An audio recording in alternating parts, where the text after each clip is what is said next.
बिस्मिल्लाहिर्रहमानिर्रहीम, अस्सलाम वालेकुम। Welcome to Knowledge Verse YouTube channel. कैसे हैं आप स्टूडेंट्स? तो स्टूडेंट्स, ऑर्गेनिक केमिस्ट्री सीरीज़ के लेक्चर नंबर 2 में हम डिस्कस कर रहे थे नोमेनक्लेचर। तो इस लेक्चर में नोमेनक्लेचर ऑफ अल्केन्स को हम डिस्कस करेंगे डिटेल से, और ये हमारा ऑर्गेनिक केमिस्ट्री सीरीज़ का लेक्चर नंबर 3 होगा। और इसी तरह अल्कीन्स और अल्काइंस के नोमेनक्लेचर को भी हम डिटेल के साथ डिस्कस करेंगे।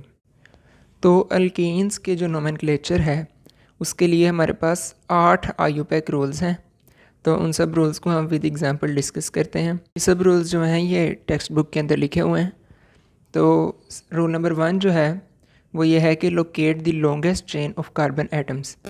यानी कि आपके पास कोई भी अगर कंपाउंड गिवन है, हाइड्रोकार्बन, अल्केन्स कोई भी आपके पास गिवन है, तो आपने सबसे पहले उसके अंदर जो काम करना है, स्टेप्स होते हैं कुछ फॉलो, उनको करना है आपने।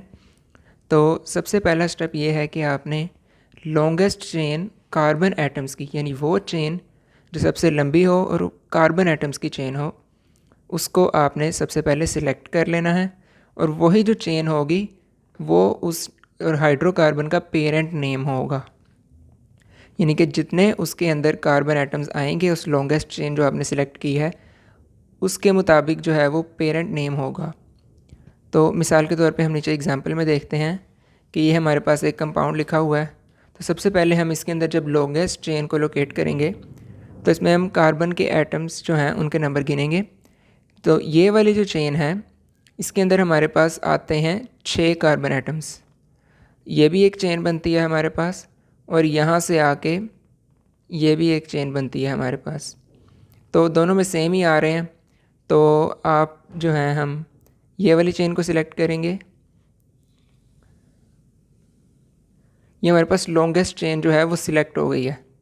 तो इसके मुताबिक पेरेंट नेम होगा। अब इसके अंदर फर्स्ट रूल में सिर्फ इतना ही था कि आपने लॉन्गेस्ट चेन लोकेट करनी है, और वही जो है लॉन्गेस्ट चेन वो पेरेंट एटम जो है, पेरेंट कंपाउंड जो है, सॉरी, वो उसका नेम होगा। अच्छा, सेकंड रूल जो है उसको हमने फर्स्ट में ही जो है वो डिस्कस कर लिया है।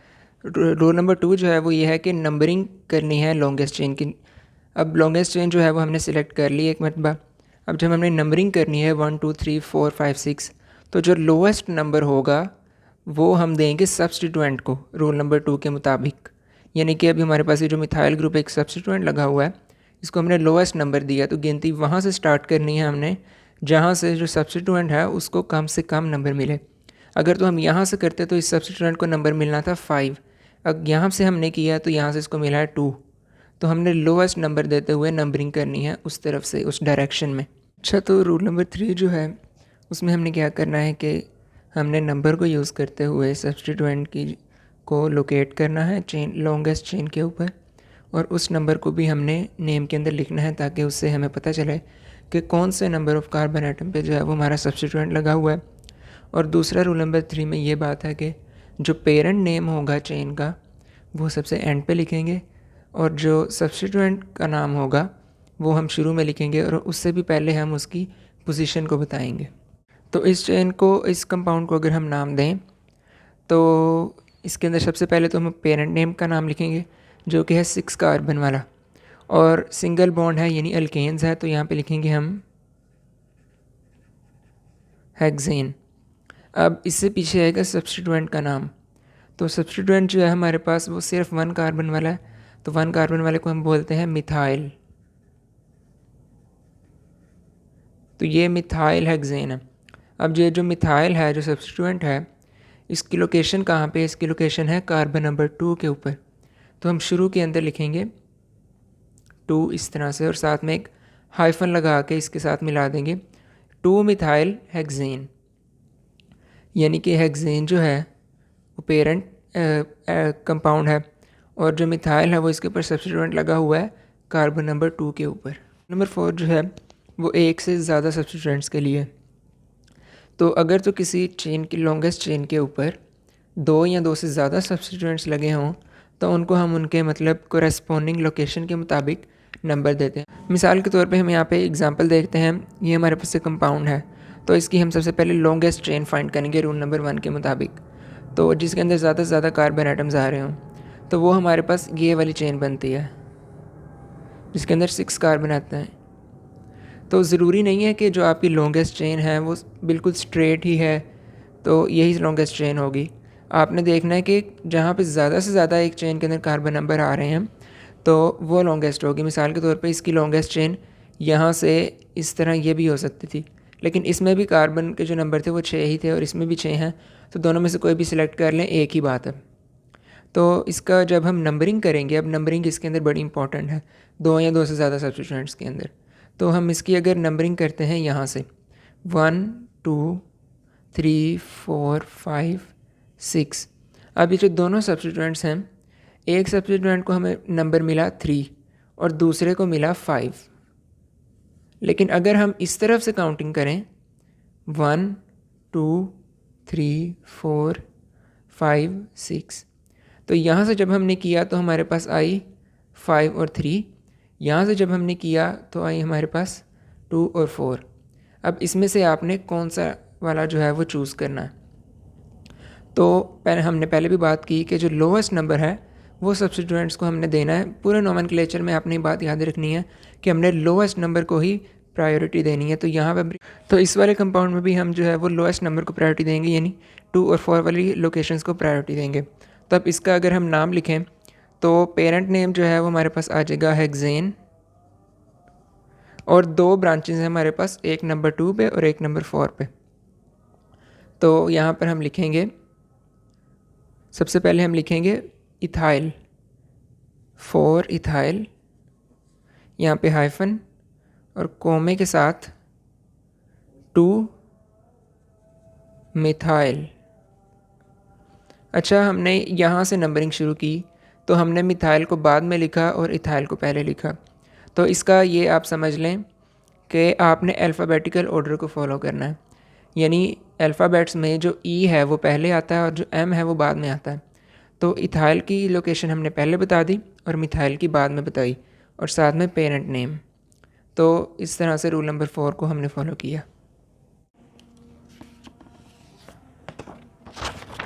रूल नंबर 5 को हम देखते हैं। तो रूल नंबर 5 में यह कहता है कि जब 2 सब्स्टिट्यूएंट्स जो हैं वो एक ही कार्बन एटम के ऊपर प्रेजेंट हों तो जो उस कार्बन एटम का नंबर है वो नंबर हम 2 दफ़ा नाम के अंदर यूज़ करेंगे, ताकि नाम से देख के हमें पता चल जाए कि सेम पोजीशन के ऊपर 2 मरतबा अलग अलग सब्स्टिट्यूएंट्स लगे हुए हैं।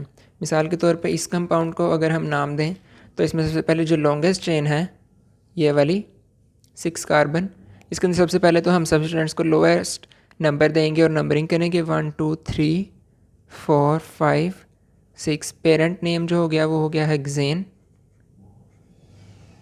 और कार्बन नंबर 3 के ऊपर जो है वो 2 सब्स्टिट्यूएंट्स लगे हुए हैं, तो हम 3 को 2 मरतबा यूज़ करेंगे, एक है मिथाइल और एक है इथाइल। तो हम लिखेंगे 3 इथाइल, इथाइल हम पहले लिखेंगे अल्फ़ाबेटिकल ऑर्डर में, और 3 मिथाइल हेक्सेन। अच्छा, अगर एक ही कार्बन के ऊपर 2 जो सब्स्टिट्यूएंट्स लगे हैं वो सेम ही हों, मिसाल के तौर पे यहाँ पे मिथाइल है और यहाँ पे भी मिथाइल होता, तो हम लिखते ये वाला नंबर ट्वाइस 3 3, 2 मिथाइल हैं तो डाई मिथाइल और साथ में हेक्सेन। ठीक है। रूल नंबर 6 यही था जो मैंने आपको भी बताया कि अगर एक ही कार्बन एटम के ऊपर जो सब्स्टिट्यूएंट्स लगे हैं वो सेम होंगे तो हम डाई और ट्राई का लफ्ज़ यूज़ करेंगे, डाई और ट्राई, और जो वो कार्बन का नंबर है उसको हम 2 मरतबा ही लिखेंगे ताकि पता चल जाए कि 2 सब्स्टिट्यूएंट्स लगे हुए हैं। इसको 2 मरतबा लिखने का मतलब है कि 2 सब्स्टिट्यूएंट्स हैं, और डाई मिथाइल मतलब मिथाइल ही ग्रुप है और 2 ही मिथाइल हैं, यानी दोनों मिथाइल ग्रुप हैं। अगर चेंज हो तो फिर इस तरह अलग-अलग, और अगर सेम है तो इस तरह डाई ट्राई करके लिखेंगे हम। अच्छा, अब तक जितने हमने रूल्स पढ़े हैं उनको यूज़ करते हुए हम मोस्ट ऑफ़ द अल्केन्स को जो है वो इनकाउंटर कर सकते हैं, उनको नाम दे सकते हैं रूल्स के मुताबिक। लेकिन बाकी के जो 2 रूल्स हैं वो ओकेजनली यूज़ होते हैं, तो उनको भी हम देख लेते हैं आगे। रूल नंबर 7 ये है कि जब 2 चेन्स लेंथ वाइज जो है वो कम्पीट करें तो हम किस चेन को सिलेक्ट करें। अब मिसाल के तौर पे यहाँ पर एक ये चेन है लॉन्गेस्ट 7 कार्बन वाली, और एक ये वाली चेन है, इसमें भी 7 ही कार्बन आते हैं, तो आपने कौन सी वाली चेन सिलेक्ट करनी है।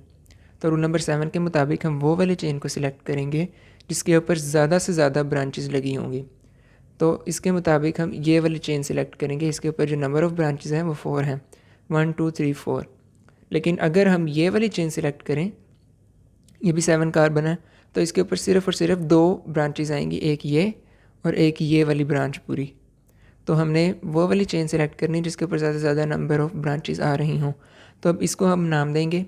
तो इसकी नंबरिंग करते हैं पहले 1 2 3 4 5 6 7। तो पेरेंट नेम जो है वो हो गया हेप्टेन, 7 वाला जो होता है वो हेप्टेन होता है। अब जो है हम अल्फ़ाबेटिकल ऑर्डर के अंदर ब्रांचेस के नाम लिखेंगे। मिसाल के तौर पे ये जो है ये मिथाइल हैं, और ये वाली जो है कार्बन नंबर 4 के ऊपर ये हमारे पास प्रोपाइल है। तो मिथाइल हमारे पास जो है वो पहले आता है, तो हम उसको पहले लिखेंगे। तो 2 3 और 5 की पोजीशन के ऊपर हमारे पास 3 मिथाइल ग्रुप लगे हैं, तो हम लिखेंगे 2 3 5 ट्राई मिथाइल। तो यहाँ पे हम लिखते हैं 2 3 5 hyphen trimethyl comma carbon number 4 के ऊपर हमारे पास है प्रोपाइल, तो 4 प्रोपाइल हेप्टेन पेरेंट नेम। तो ये हमने नाम लिखा है। अच्छा, रूल नंबर 8 जो है वो हमने पहले भी डिस्कस किया, उसको हम इसी में कवर करते हैं कि 2 3 5 की पोजीशन हमने यूज़ की है। अगर हम इधर से नंबरिंग करते तो यहाँ से हमारे पास आनी थी 3 और 4 5 6, तो 3 5 और 6 आनी थी यहाँ पे। तो 3 5 6 और 2 3 5, इसमें से हमने कौन सी सिलेक्ट करनी है जिसके अंदर कम नंबर होंगे। तो 3 5 6 की निस्बत हम यूज़ करेंगे 2 3 5, क्योंकि इसके अंदर कम। तो ये जो था हमारा आज का लेक्चर नंबर 3 का पार्ट 1 था। पार्ट 2 के अंदर इंशाल्लाह हम अल्कीन्स का नोमेनक्लेचर पढ़ेंगे, और पार्ट 3 के अंदर हम अल्काइंस का नोमेनक्लेचर पढ़ेंगे। तो देखते रहिए, और तब तक के लिए मुझे दीजिए इजाज़त। अपना बहुत सारा ख्याल रखिएगा। अल्लाह हाफिज़।